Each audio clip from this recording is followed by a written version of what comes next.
Junta de Extremadura por Levanta Extremadura, la coalición que integran extremeños, Extremadura Unida, Cacereños por Cáceres y Plasencia con Vida. Stanislao, ¿qué tal? Bienvenido, buenos días. Hola, muy buenos días. Permíteme, casi como punto biográfico también, como urdano, ¿cómo has vivido lo ocurrido en los últimos días como consecuencia del incendio? Pues la verdad es que muy preocupado, como siempre. Con cada incendio me salen lágrimas, es decir, lloro porque me preocupa muchísimo mi tierra, me preocupa muchísimo mi gente, me preocupa muchísimo que las cosas se estén haciendo mal en los montes del norte, en los montes de las Urdes, y que pueda ocurrir alguna desgracia cualquier día. Es una pena que grandes extensiones el año pasado, igual que prácticamente la mayor parte de la extensión de pino franqueado, se haya quemado, las pérdidas impresionantes que ha habido en apicultura, en arboleda y tal. Y cómo es posible que un pequeño recinto en el interior del perímetro del fuego no se haya quemado porque había una cabaña ganadera. Esto tiene que hacer pensar a los pensantes y ejecutantes de la Junta de Extremadura, que tienen mucho que ver también en esto del fuego, aunque haya sido intencionado. ¿Por qué sería importante que el regionalismo tuviera presencia, el regionalismo de Levanta Extremadura, en la próxima legislatura del Parlamento Regional? Pues evidentemente nosotros consideramos que sería necesario que el regionalismo de Levanta Extremadura estuviera en la Asamblea de Extremadura y además pudiera ser decisivo para formar parte de un gobierno.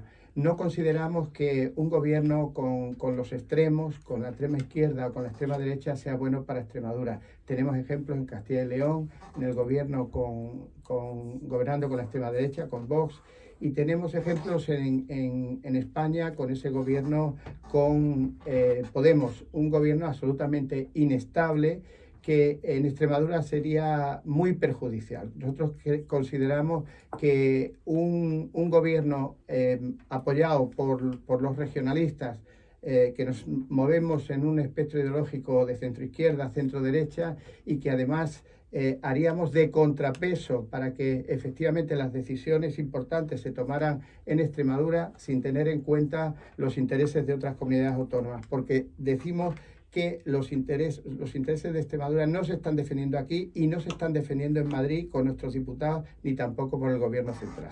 Critican evidentemente que los grandes partidos anteponen los intereses de sus formaciones en Madrid a los de Extremadura, como bien dice, pero sin representación en el Congreso se puede presionar para que se apoye más a Extremadura, para que esas infraestructuras pendientes se puedan llevar a cabo.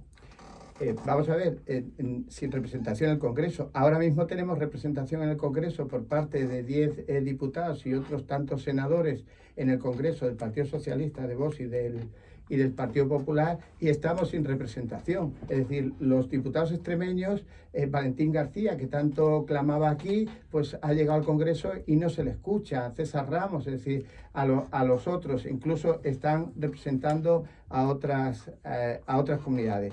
Nosotros consideramos que si llegamos a la Asamblea de Extremadura, el segundo paso sería conseguir algún diputado en el Congreso y en el Senado, bien de Cáceres o bien de Badajoz, porque cambiarían mucho las cosas a nivel de exigencia y de reivindicación. Una cuestión fundamental, luego hablaremos de infraestructura, pero es el mejor aprovechamiento de los recursos que tenemos en esta tierra. Y hablo no solo de recursos agrarios, recursos también mineros, por ejemplo, y evidentemente los recursos energéticos fundamentalmente. ¿Qué modelo de explotación de esos recursos, sobre todo del agua y de la electricidad, defienden desde Levanta Extremadura? Hombre, evidentemente nosotros en la explotación de estos recursos siempre decimos exactamente lo mismo. Tiene que haber un beneficio para Extremadura. Las grandes corporaciones de la electricidad lo que están haciendo es comprando superficies de Extremadura, llenándolas de instalaciones fotovoltaicas que prácticamente nada dejan de plusvalía en nuestra región. Lo mismo ocurre con el agua.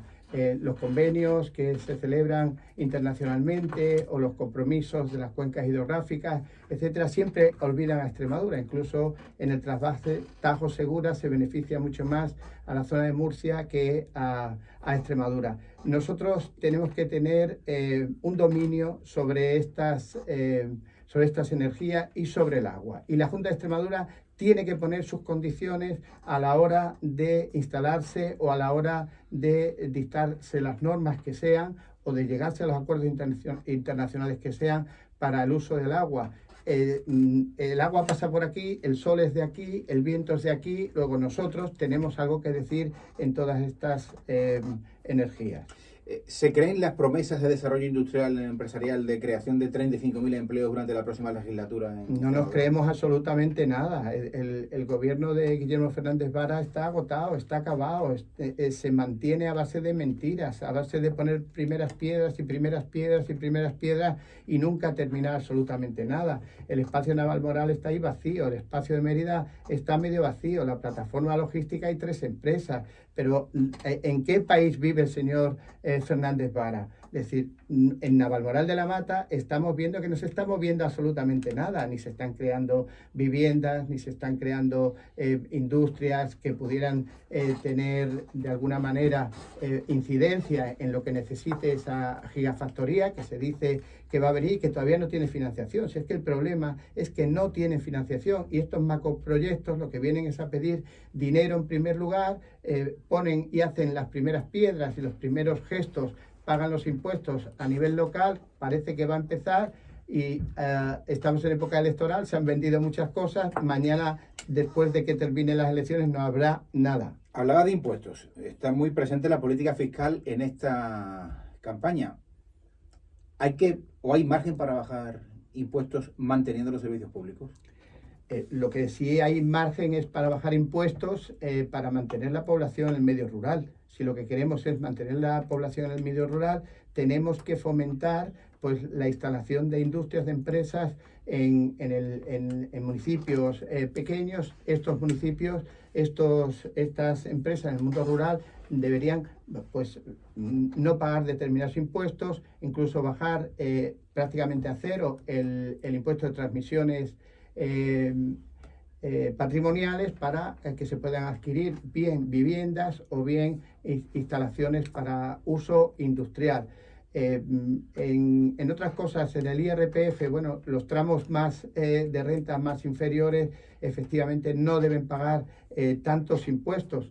Y un impuesto que nosotros queremos eliminar prácticamente totalmente es el impuesto de sucesiones y donaciones, que ya lo conseguimos en el año 2015. Ahora queremos ampliarlo a sobrinos y tíos, cuando heredan sobrinos y tíos, prácticamente que haya una bonificación del 99% de la cuota y el patrimonio subyacente que llegue hasta 1 millón de euros. No porque la gente tenga 1 millón de euros en patrimonio, sino porque las valoraciones que hace la Administración, la Junta de Extremadura a la hora de liquidar este impuesto son excesivamente elevadas.